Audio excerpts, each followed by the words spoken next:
Halo, saya Sabit Hurairah. Kita akan melanjutkan belajar HTML CSS untuk pemula. Sekarang kita akan berfokus tentang bagaimana sih caranya menampilkan data dalam jumlah banyak. Sebagai contoh, kita ingin menampilkan misalnya daftar nama hewan, atau kita ingin menampilkan misalnya daftar rumah RT disertai dengan jumlah penduduk di setiap RT tersebut. Nah, setiap data itu nanti akan kita kelola dengan menggunakan tag HTML khusus. Mari kita mulai. Oke, yang pertama kita akan mencoba untuk menampilkan daftar nama hewan. Kalian bisa gunakan tag yang namanya UL seperti ini. Kemudian di dalamnya ada li. UL ini unorder, li terus artinya list. Sebagai contoh seperti ini. Misalnya saya ingin menampilkan daftar nama hewan, kita bikin sebuah judul dari daftarnya, daftar nama hewan seperti ini. Kemudian saya masukkan misalnya di sini kucing yang pertama. Yang kedua kita masukkan di sini ada anjing, temannya si kucing. Kemudian ada juga monyet dan ada ayam. Kita masukkan 4 buah hewan saja. Seperti ini. Sekarang kalau kita refresh, maka dia akan muncul seperti ini. Oke ya.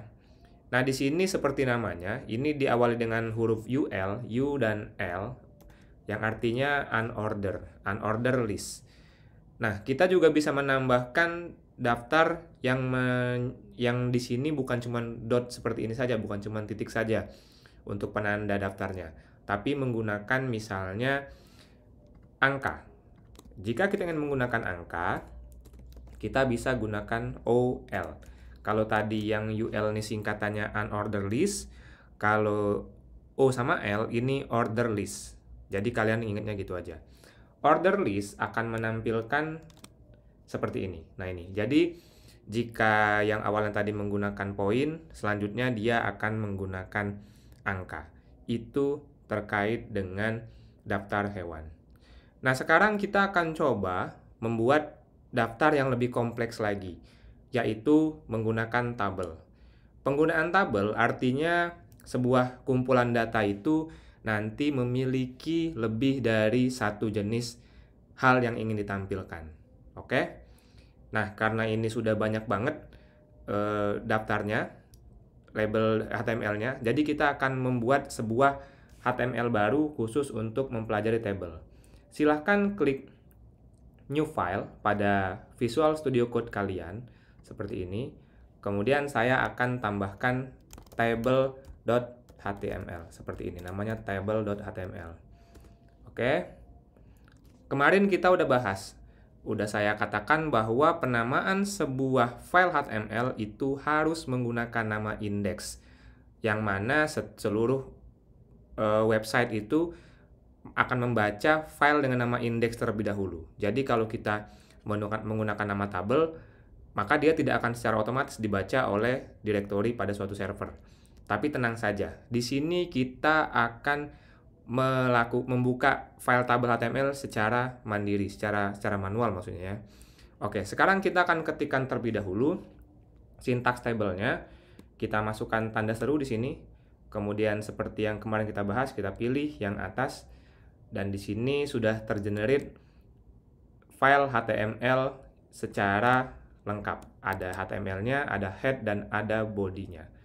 Seperti itu. Nah, sekarang kita ingin menampilkan misalnya daftar tabel, daftar RT. Kalian tahu kan RT ya, di bawah RW ada RT. Daftar RT beserta jumlah penduduknya. Seperti ini ya. Oke, ini adalah daftar tabelnya.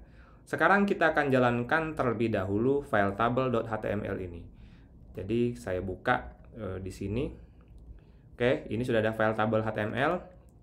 Saya klik 2 kali dan muncul ini seperti ini ya, daftar RT beserta jumlah penduduknya. Biar dia kelihatan seperti judul tabel, mungkin perlu kita ganti terlebih dahulu nih. Jangan pakai paragraf, tapi kita ganti misalnya pakai P2. Biar hurufnya lebih besar. Nah, seperti ini. Oke. Nah, sekarang saya akan menambahkan sebuah tabel. Untuk menambahkan elemen tag tabel, kalian bisa gunakan elemen tag table seperti ini. Oke? Kemudian, jika kalian ingin menambahkan sebuah baris tabel, kalian bisa menggunakan tr, trow. Artinya row-nya. Oke, seperti ini. Untuk barisnya, untuk setiap kolomnya, maaf, ini barisnya. Untuk setiap kolomnya kita bisa gunakan td. Seperti ini. Misalnya di sini RT01 RW01 seperti ini. Ini kalau kita tampilkan dia akan tampil seperti ini. Mungkin kita bikin lebih dari satu biar kelihatan di sini RT02 RW01 seperti ini. Nah, bersebelahan. Oke ya. Nah, hanya saja di sini kita sepertinya tidak melihat bentuk tabelnya karena tidak ada pembatas dari si tabelnya itu sendiri. Nah, untuk menambahkan pembatas, kita bisa memasukkan properti atau atribut dari si tabel, misalnya border sama dengan 1. Perintah border ini seperti namanya, ini digunakan untuk menambahkan garis pada si tabelnya. Sebenarnya nanti kalau kita sudah belajar CSS, nanti kita akan pelajari cara menambahkan border dengan lebih cantik lagi pada file CSS-nya. Tapi sekarang kita akan berfokus untuk belajar HTML-nya, jadi kita tidak akan menyentuh sementara CSS. Nah, di sini kita tambahkan perintah border sama dengan 1, sehingga tabelnya sudah menampilkan nilai border seperti ini. Baiklah. Sekarang kita akan menambahkan kepala dari si tabel. Jadi seperti kalian ketahui, dalam sebuah tabel biasanya akan ada judul tabelnya. Judul tabel yang juga ada di dalam tabelnya. Nah, di sini kita juga bisa menambahkan perintah yang sama sebenarnya. Seperti ini. Tapi untuk judul tabel, kita bisa gunakan TH. Mohon maaf, ini saya salah klik. Kita bisa gunakan TH seperti ini. T-head ya. Misalnya kita mau memberikan judul tabelnya di sini nama RT. Kemudian di sini ada judul tabelnya misalnya jumlah penduduk laki-laki. Oke, jadi kita ingin nampilin ini. Kemudian di sini ada jumlah penduduk perempuan. Kemudian yang terakhir kita tambahkan jumlah seluruh penduduk gitu ya. Seluruh penduduk yang artinya penjumlahan dari penduduk laki-laki dan perempuan. Oke, ini kita hapus dulu yang ini. Nah, dengan begini, setelah kita refresh, nanti tampilannya akan seperti ini. Seperti kalian lihat, ini bentuk fontnya adalah huruf tebal. Dia bold. Kenapa dia otomatis bold? Karena kita menggunakan elemen TH, tag-nya, bukan TD. Jadi, ada dua elemen, sebagai contoh seperti ini. Kita akan coba masukkan sebuah data. Kita buat baris baru, kemudian kita masukkan misalnya nama RT-nya RT001 RW001. Oke. Sekarang kita memasukkan jumlah penduduk laki-lakinya adalah misalnya laki-lakinya ada 80 orang, sementara jumlah penduduk perempuannya ada 120 orang. Artinya jumlah penduduk keseluruhannya adalah 200 orang seperti ini. Oke ya. Ini kalau kita refresh akan menjadi seperti ini. Nah, seperti kalian lihat, di sini antara yang bagian atas dan bagian bawah, ini berbeda jenis fontnya. Font pada bagian atas memiliki font yang tebal, sementara font di bagian bawah itu fontnya tipis. Fontnya normal saja, tidak tebal ya maksudnya. Nah, hal ini dikarenakan pada yang bagian atas kita menggunakan tag elemen TH. TH ini digunakan khusus untuk header saja, head. Sementara untuk TD ini kita gunakan untuk menampilkan konten dari si tabelnya. Seperti itu. Oke ya, cukup mudah dipahami. Dengan begitu kita bisa menambahkan lagi, misalnya kita tambahkan 4 RT lagi. Jadi ada RT2, ada RT3, dan ada RT4. Kita rubah, kita sesuaikan. Misalnya di RT2 cuma 40 laki-laki dan 70 perempuan. sehingga jumlahnya ada 110 penduduk, dan di RT 3 misalnya ada 100 laki-laki, namun perempuannya misalnya lebih sedikit ya, 80, sehingga di sini ada 180 penduduk, sementara di RT 4 ada 70 laki-laki dan 100 perempuan, sehingga di sini jumlah keluarga di RT 4 ada 170 orang. Seperti ini. Nah, ini kalau kita refresh akan menampilkan data seperti ini. Seperti kalian lihat, di sini kita dapat menampilkan data dalam jumlah banyak, namun setiap datanya itu memiliki lebih dari satu buah nilai. Seperti itu. Nah, selanjutnya dari tabel di sini sepertinya kita bisa lihat nih ya. Di sini ada pemborosan. Ada pemborosan kata-kata. Jadi di sini ada jumlah penduduk, ada jumlah penduduk laki-laki, jumlah penduduk perempuan, dan jumlah seluruh penduduk. Kalau lihat di sini, kita sebenarnya bisa membuat tabel ini menjadi lebih indah lagi, lebih cantik lagi. Dengan cara apa? Dengan cara kita menambahkan satu buah baris lagi di atas ini. Nanti dia ada jumlah penduduk laki-laki, jumlah penduduk saja. Baru nanti kita bagi nih di bawahnya. Ada laki-laki, dan ada perempuan, dan ada total. Nah, bagaimana caranya?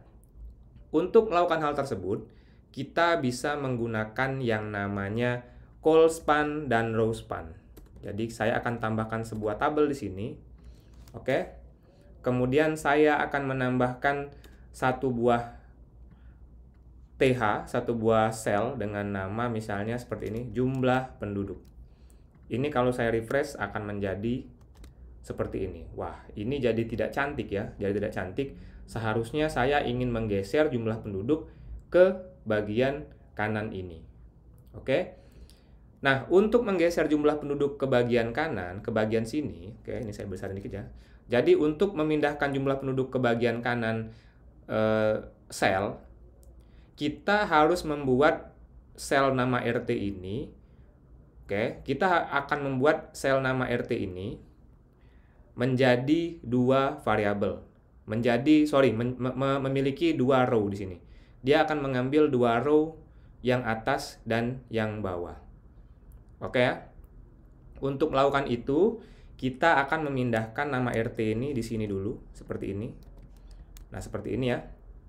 Tapi kalau seperti ini kita refresh, wah, dia malah kacau. Seharusnya nama RT-nya mengambil dua buah row, oke? Untuk membuat sel nama RT ini mengambil dua buah row, kita bisa memasukkan perintah row span. Row span ini adalah sebuah atribut yang digunakan untuk menentukan ada berapa sih jumlah row yang akan dia gunakan. Dalam hal ini kita akan memberikan dia jumlah row-nya sebanyak 2. Oke. Dan kalau sudah kita refresh, dia akan menjadi seperti ini. Oke ya. Sekarang kita bisa lihat bahwa sel nama RT ini mengambil tempat sebanyak 2 buah row. Jadi di sini sudah benar nih, sudah benar kalau nama RT-nya ada di satu kolom ini saja. Nah, sekarang yang masih jadi masalah, sel jumlah penduduk ini seharusnya mengambil 3 tempat ini. Mengambil kolom kedua, kolom ketiga, dan juga kolom keempat di sini. Artinya jumlah penduduk ini seharusnya mengambil 3 buah kolom. Oke. Nah, untuk membuat jumlah penduduk ini mengambil 3 buah kolom, jadi sama seperti perintah row span, kita juga bisa menggunakan perintah col span. Jadi ya kalau tadi row artinya dia mengambil baris, kalau col span artinya dia akan mengambil kolom. Nah, berapa jumlah kolom yang akan dia ambil? Di sini kita akan buat dia 3 kolom, sehingga kalau kita refresh akan menjadi seperti ini. Oke, sekarang sudah cantik, jadi sekarang kita bisa menghilangkan kata-kata jumlah penduduknya agar kata-katanya lebih menarik. Jadi kita buat seperti ini, dan ini total misalnya. Seperti ini. Sehingga ketika kita sudah refresh, datanya akan menjadi seperti ini. Nah ini lebih singkat ya. Oke, itu untuk kolom. Nah sekarang selain kita mempelajari tentang HTML, sebenarnya nanti kita akan mempraktekkan sebuah website yang sudah saya bikin. nanti kita akan sama-sama membuat dari nol websitenya tersebut. Namun saya akan tambahkan beberapa materi terkait dengan komentar. Oke, nah jadi di dalam dunia programming itu, kalian nantinya kalau udah bener-bener jago dan udah membuat aplikasi yang sesungguhnya akan dipakai pada sebuah bisnis, biasanya itu kode aplikasinya akan banyak sekali. Mungkin akan ratusan ribu kode yang kalian bikin. Tapi tenang saja, sebenarnya itu hal yang normal saja, jadi nggak perlu takut. Namun ketika kalian memaintain ratusan ribu raw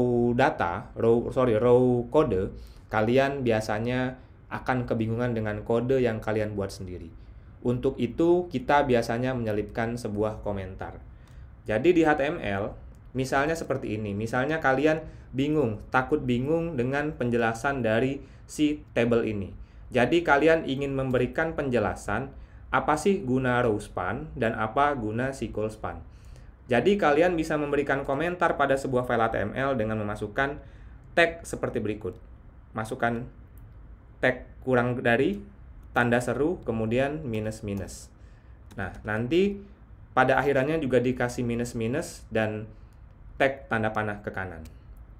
Nah, di tengah-tengah sini, seperti kalian lihat di sini, ini warnanya sudah berwarna hijau. Warna hijau yang artinya tidak akan dieksekusi oleh si aplikasi atau server.